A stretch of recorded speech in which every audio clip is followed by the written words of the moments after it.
All right, how's everybody doing? This is the Comic Samurai. I want to welcome you to my next video, and tonight we're going to be doing another Let's Rank challenge. This is where we look at a run on a title and assign every cover a letter grade from A to F and then pick our favorite. Tonight's run is Howard Chaykin's American Flagg, put out in 1983. Let's go ahead and jump right in with this issue number 1. Now, Howard Chaykin is one of my favorite graphically strong artist. Everything that he does has such a graphic element to it. When I say that, I mean like the flags, the orientation of them, the type, crossing him at his shoulders, the symmetry on this cover of those two circles on each side and a standard figure right in the middle. This is hard on the graphics. I love it. It came out strong. The colors, everything worked. This is a great cover. It started with an A. All right, next up, Howard Chaykin came out with this issue number 2. Now, another trope that Chaykin is known for is strong female characters. He likes fishnets. He likes high heels. He likes that 80s look. And on this one, you've got that woman with her legs wrapped around Flagg there. I do like that one. And again, the graphic elements in the background, even in the trade dress there, and his blaring a gun, the colors on this one, the silhouettes in the background, there's so much going on. Look at how he even chose the type. I'm such a fan of when typography is used well too, and this cover works. It's another A for me. I love that one. All right, now Chaykin is one of my favorite artists. He used so many different techniques in his art, and this is issue number 3 here. And he always tried to push the boundaries with a little bit of nudity and things like that in the background. But again, that flag motif, the red stripes there, they introduced this character, the cat there on the cover. You got these 3 red boxes, 2 strong leads there, the fishnets, the long leg. This one does it again. It's another A. I love Howard Chaykin stuff. When he is hitting on all cylinders, there is nothing better. All right, and issue number 4. Now this one's got some forced perspective here, where you're looking down the barrel of his gun coming at you, and these repeated word balloons here. I love the type, the stockings again. The background is a little muddled here, hard to make out what's going on there, but the type coming at the viewer there, this is such a great dynamic image. I didn't really care much for this brown area here though, and that's the only demerit that brings it down to a B. That is a fun one. All right, next up we got issue number 5 here. Now this one always caught my eye. I love the graphic element of that type all over the background there, and it's vertical columns there, these hands reaching up. He's flying through the air. Again, he likes wrapping legs around the main character there, the boots on him, the heels on her. This is a fun one. I gotta say it's a B. I do like everything about that. It's a fun one. All right, next up we got issue number 6 here. Now this one's more of a battle zone Howard Chaykin cover here, where they're in a tank or something, a cockpit, and there's bullets flying, coming out at you, explosions, colors of flash, the lighting from the dashboard illuminating his face there. He's working the controls. It's like Han Solo in the Millennium Falcon there. Oh, his sidekick's behind him. It's another B. I like this one. Howard Chaykin's got such a new look on all of his work, but you can tell it's his work. And this is issue number 7 here. Now this one changes the flavor. You've got this main character in a winter wasteland there, this soldier or whoever bending over asking for help. You can see his breath there. This one's not as catches your eye. They did use a good faded background, like it is frozen and has a layer of frost on it. Yeah, this one doesn't really work for me. I'm giving this one a D. All right, next up we got issue number 8 here. Now this one is another one that's kind of melancholy. The main character Flagg's walking away from things, throwing his badge down or whatever that is. There's a little bit going on in the background there, and you can see Nod has been painted there, and he's the one who did it with his paintbrush there. He always likes his boots there. Look at how Chaykin draws that strong male character. The type at the bottom there, but just a straight horizontal line. I don't think they should ever do that on a cover. Make it a little tilted coming at you to change the perspective up. Yeah, this is another one. I didn't like the mood on it. It's getting a D. All right, next up we got issue number 9, and they put a pink wash on this one, and Howard Chaykin does like his pink. But let's take a look at it here. If I can get away from that, I do like how the gun barrel's coming up here, and look at how wide that barrel is. What caliber is that? The white gloves. I do like his face here, that type in the background, the buildings. This one's a good cover. I'm giving it a B. All right. These are such great covers. Now, I hadn't seen a lot of these when I was a kid. They didn't come to they weren't in the grocery stores and things. I had to buy them in a comic shop. But look at this. Repeating image. That's reminiscent of Andy Warhol's Marilyn Monroe photography, where it was just a repeating image there. And him standing. Now, this is a different character with the metallic legs here. It is symmetric, but yeah, I didn't like that character there. This one's just an average cover for me. I'm giving it a C. All right, next up we got issue number 11 here, and we've got those two leads back to back. Now, I do like this, and it is symmetric again. Howard Chaykin loves that. Look at how you can almost draw a line up the middle, and it's reflective of itself. Even that smoke coming up there, and their rifle barrels at similar angles. They each have one leg up, mirror images of each other. Oh, this is a great cover. I really do like this one. I'm giving this an A. That's a good one. All right, next up we got issue number 12 here, and they're introducing this new character on the cover here with the mohawk here. I like the look of him. This cat figure, again, was never very compelling to me. I do like these symbols here, and look at how the pastel covers on the top, this black outline, graphically well done with the type. Nah, this one, I'm sorry, but it's just an average cover for me. I do like Chaykin's style on that, but something was lacking. Next up, we got issue number 13. Let's take a look at this one. See, it's kind of got a map in the background there, one figure in the foreground carrying a bag. The body language is pretty straightforward. There's no expressions on their face. Yeah, this is a pretty bland comic book. I don't know that I'd want to read it if I saw this one on the shelf. This is a fail. I'm giving this one an F. All right, next up we got issue number 14 here. Now we've got a little more action with Flagg jumping over a counter there. He's got a gun in one hand. There's a girl in the background. The founding fathers making funny expressions. There's a little bit of humor. I always like that when it's on the cover here. But this foreground is so muddled. The colors are even dark. Yeah, this is just an average cover for me. All right, next up we got issue number 15 here. Now this one, we return to some action with those bright colors. Look at how he did lines in the horizon and the spotlights going up in the sky, riding a horse. They're both looking this way. Their sight lines are back across the action, which is going this way. The type on the bottom there, I love this one. This is a fun one. It's a return to greatness, and it gets an A. All right, let's moving on to issue number 16 here. Now, this is a fun one.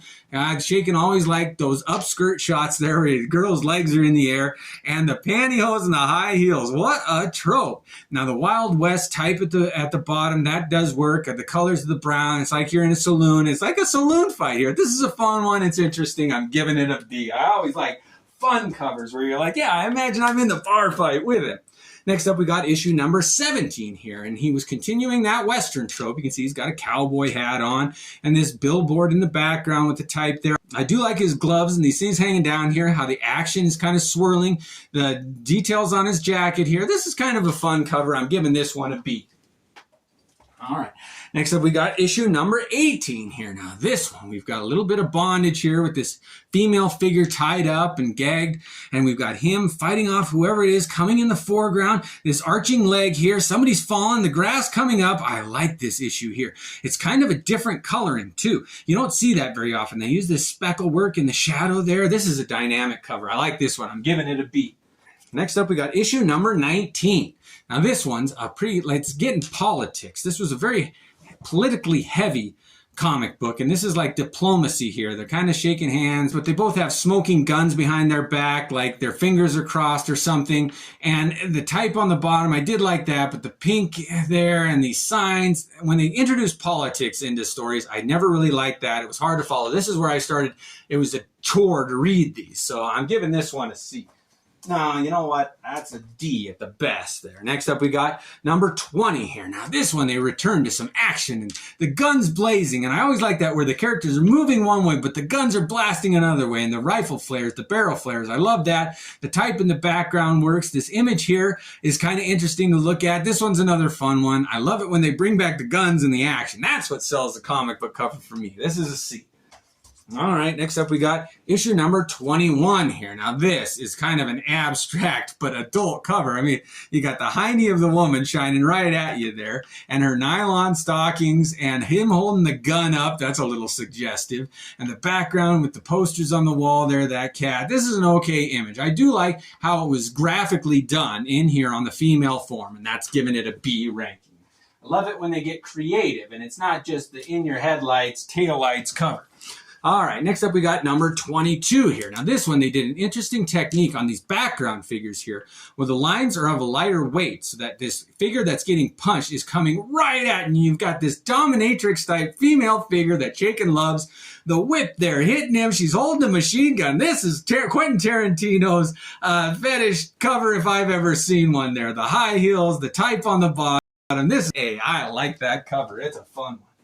All right, next up we got issue number 23 here, and it's kind of some female figures battling Flagg there. The colors are good. We got this background details, these images on the side here that make it interesting. I like it when people are watching a fight, so you get to see their reaction, and they're grabbing his leg here. He's going across, trying to get away from him, kind of floating. His feet aren't touching the ground. The type on the bottom, the British flag. This is another fun one. I'm giving this one a B.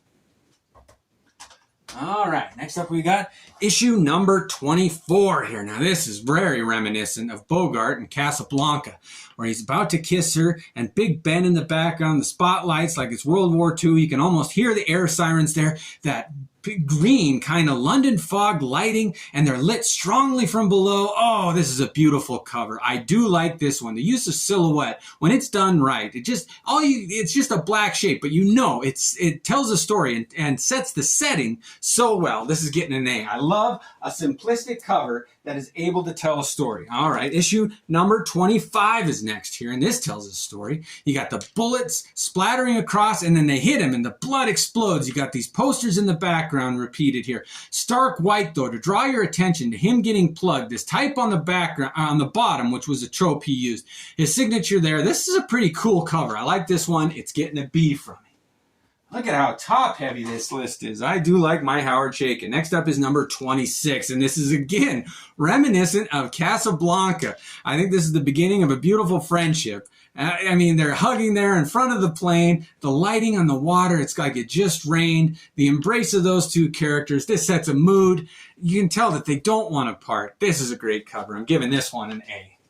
All right, next up we got only a few left here now. This is issue number 27. Now this one is very heavily graphically done. We've got the female and the male symbols overlap of each other. That is a symbol in itself. You got the Lustbusters type in the bottom there, and even the typography that they chose, the font, tells a story here. And his expression and her in the background, the reaction there. This is a compelling cover. I do like it. Sometimes when it's just simple like that, it works really well. And this one I'm giving a B. All right, two left. Next up is issue number 28 here. Now we've got the main group of heroes running away from something and like these paintballs hitting them. And I never liked that. Like if they're going to be shot at, let's make it so that it matters if they get hit. Again, Chaykin used that type on the bottom there. He loved that, but for some reason, the line weight wasn't quite different enough. So the background and the foreground gets mixed. Because their legs are the same color, you can't really tell what Flagg's legs are doing on this one. This one is not a very compelling image to me. I'm giving it a D. All right, the last one, issue number 29, was the last one that Chaykin did in his run. Let's take a look here. Oh, I love those colors. Look at how that purple and turquoise there offset each other. The pale purple, you got a foreground, a midground, and a background. I wish that there was a little more detail in this back landscape, but it's all right there. You got this post, you got the wire going across, this guy hanging, you got the type, and look at how he interacts with the type on the bottom there. Oh, I do like this one. It sets a mood. It tells a story. His flash from the muzzle, he's shooting off to the side. This is a B-level cover. All right, well, now that we have all of our covers ranked, let's go ahead and assign one in the A tier, its special S tier ranking here. Now, Howard Chaykin, one of my favorites. Fell in love with him when he did the Scorpion connection with Wolverine and Nick Fury. But let's take a look at these. Oh, we got that Casablanca one, the dominatrix whipping him with his hands bound there, the horse riding one, the two figures standing there with the smoke flares. Oh, we got this one with the flag in the background and the coin slot. We got all the stars and stripes, another Casablanca image, and that number one. I gotta say, of all of these, I love the colors on this one here. This issue number 15 is one of my favorites as a Western cover. I do like that one, and if it wasn't for number one, this would be my easy choice. I have always thought that this cover was very underrated. It sums up an action-adventure Chaykin image for me better than any other. However, this issue number one is one of the most underrated covers of all time. I do like the colors. I like the layout. I like the introduction. It tells a story, sets a mood. You know it's not going to be for kids. This is not your typical comic book. There is going to be some politics, some sex, some adult themes in it, and this tells that story without saying it. I do like this cover. Chaykin is a master. Well, thank you for joining me on this run on American Flagg. Let me know what other titles, creators, and heroes you want me to look at their runs on. Thanks for joining me. Have a great night.